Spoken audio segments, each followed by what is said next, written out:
वो तीन लोक के स्वामी हैं। उज्जैन में दाता अवंतिका नाथ राजा धीराज महाकाल महाराज के नाम से जिन्हें मैं जानता हूं, जो तीनों लोकों में जिनसे बढ़कर कोई नहीं, जो पूरी दुनिया के राजा, सृष्टि के महाराजा और ख़ास तौर पर अवंतिका यानी कि उज्जैन के जिन्हें महाराजा के तौर पर माना जाता है। भला बताइए उनसे बड़ा वीआईपी कौन हो सकता है? कौन उन महाराजा की शान में, महाराजा धीराज की शान में गुस्ताखी कर सकता है? उनसे के दरबार में सब बराबर होते हैं, जो हम सुनते आए, लेकिन शायद ये गलत था, क्योंकि सत्तारूढ़ पार्टी के नेता इस बात को मानते नहीं हैं। वो यदा कदा हमारे दातावंतिका नाथ बाबा महाकाल राजा के दरबार में इसी तरह की गुस्ताखी करते हैं, या यूं कहें कि अपनी ताकत का भोंडा प्रदर्शन करते हैं। जहां पर आम लोगों की कोई आमदरफ्त नहीं है, वहां पर ये खुद को वीआईपी बताते हुए घुस जाते हैं बाबा के दरबार में। जरा सोचिए, ये एक दो बार का किस्सा नहीं, बार बार रिपीट होता है, तभी ये वीडियो बनाना पड़ता है। जरा फैलाइए इस वीडियो को, ताकि पता चल सके कि ये करतूत किस तरह की है। जी हाँ, मैं आपको बता दूं, सभी जानते हैं, जो बाबा महाकाल के भक्त हैं, जो उज्जैन जाते रहते हैं, उन्हें अच्छे से पता है कि एक साल से ज़्यादा वक्त हो गया, लगभग 3 या 4 जुलाई 2023 से श्री महाकालेश्वर मंदिर में गर्भगृह में आम लोगों का पूजन के लिए प्रवेश बंद है। ये कोई 1-2 दिन की बात नहीं है, लगभग 2023 से, एक साल से ज़्यादा हो गया है। जब हम बात कर रहे हैं अगस्त के महीने 2024 में, तो 2023 जुलाई से ये बंद है महाकाल के गर्भगृह में प्रवेश। लेकिन बंद किनके लिए है? मैंने फिर कहा, सत्तारूढ़ पार्टी के नेताओं के लिए बंद नहीं है, बल्कि यदा कदा ताकत दिखाते रहते हैं। हालिया मसला आपको बता दूं, जी हाँ, उज्जैन उत्तर के विधायक अनिल जैन कालूहेड़ा, ये अपना जन्मदिन मनाने के लिए देखिए महाकाल मंदिर के गर्भगृह में पहुंच गए। अभी तो विशेष तौर पर सावन मास चल रहा है, ऐसे में तो यहाँ गर्भगृह में किसी के प्रवेश की इजाज़त नहीं है। लेकिन माननीय को कौन समझाए? वो तो अपने आप को बाबा से बड़ा समझ बैठे, वो तो उनके प्रोटोकॉल को तोड़ने में भरोसा रख बैठे, या यूं कहें कि सत्तारूढ़ दल का सत्ता का नशा जब सर पर चढ़ता है तो फिर वो प्रोटोकॉल मायने नहीं रखाता है। और वो करे भी क्यों नहीं, ये भी आपको इस वीडियो में बताऊंगा।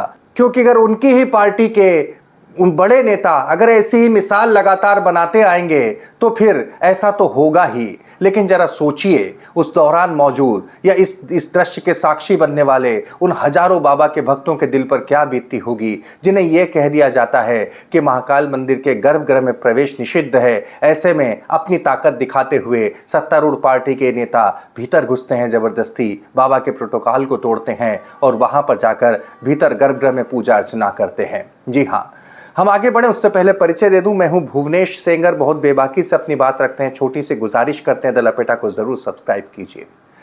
दरअसल ये मसला सामने आया, वीडियो जब सामने आया कि बीजेपी के उज्जैन उत्तर से विधायक अनिल जैन कालूहेड़ा, जिन्होंने अपने जन्मदिन पर बाबा महाकाल के गर्भगृह में न केवल पूजा अर्चना की, केवल वो नहीं, उनके साथ एक बीजेपी के नेता अजय तिवारी भी गर्भगृह में चले जाते हैं, जबकि अभी बंद है। मैंने आपको बताया जुलाई 2023 से गर्भगृह में प्रवेश आम लोगों के लिए बंद है।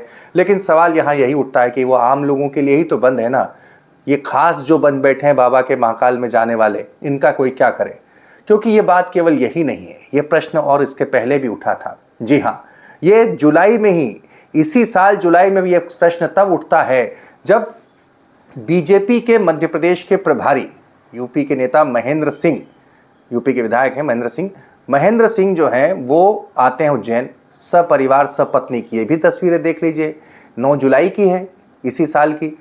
तब भी गर्भगृह में जाने पर प्रवेश बंद था, लेकिन महेंद्र सिंह जी जो हैं वो जाते हैं, बाकायदा सपत्नी जाते हैं, खूब पूजा अर्चना करते हैं। ये फिर मैंने आपसे फिर कहा कि बाबा के सामने इन वीआईपीओं को जरा देखिए आप, तब आपको समझ में आएगा कि सत्तारूढ़ दल का जो की ताकत होती है, उसके सामने शायद बाबा का प्रोटोकॉल छोटा पड़ रहा है। महेंद्र सिंह, ये 9 जुलाई की तस्वीरें हैं, ये अपनी पत्नी के साथ जाते हैं, वहाँ पर बाकायदा पूजा अर्चना करते हैं। और यही क्यों कहें, इसी साल की बात है, अप्रैल की बात है। जरा ये देखिए, बीजेपी के राष्ट्रीय अध्यक्ष जेपी नड्डा, मुख्यमंत्री साहब तो है ही, साथ ही में जेपी नड्डा के साथ इनके बेटे हैं हरीश नड्डा, वो भी बेटे के साथ ये भी महाकाल के गर्भगृह में पूजा अर्चना कर रहे हैं। 1 साल से ज़्यादा हो गया, किसी श्रद्धालु को, किसी भक्त को, किसी बाबा के दीवाने को, किसी महाकाल के दीवाने को गर्भगृह में प्रवेश की इजाज़त नहीं है। लेकिन इजाज़त है तो इन बड़े नेताओं को, क्योंकि ये तो बाबा से ज़्यादा ताकतवर है, इनके लिए तो ताकत के अलग मायने हैं, इसीलिए जाते हैं और गर्भगृह में जाकर बिंदास पूजा अर्चना करते हैं। ये तमाम बातें हैं। सवाल ये उठता है कि आखिर बाबा महाकाल के दर पे ये जो वीआईपी वाद है ये कब समाप्त होगा। मुख्यमंत्री सोचिए जरा, दातावंतिका नाथ ने अपने शहर से एक को उठा के मुख्यमंत्री बनाया। मोहन जी, आप कम से कम इतना तो कर दीजिए, इतनी हिम्मत तो दिखाइए कि बाबा महाकाल के दर पे ये वीआईपी वाद खत्म हो सके। अगर गर्भगृह में प्रवेश निषिद्ध है तो फिर वो कोई भी क्यों नहीं आ जाए, तब प्रवेश निषिद्ध ही होना चाहिए।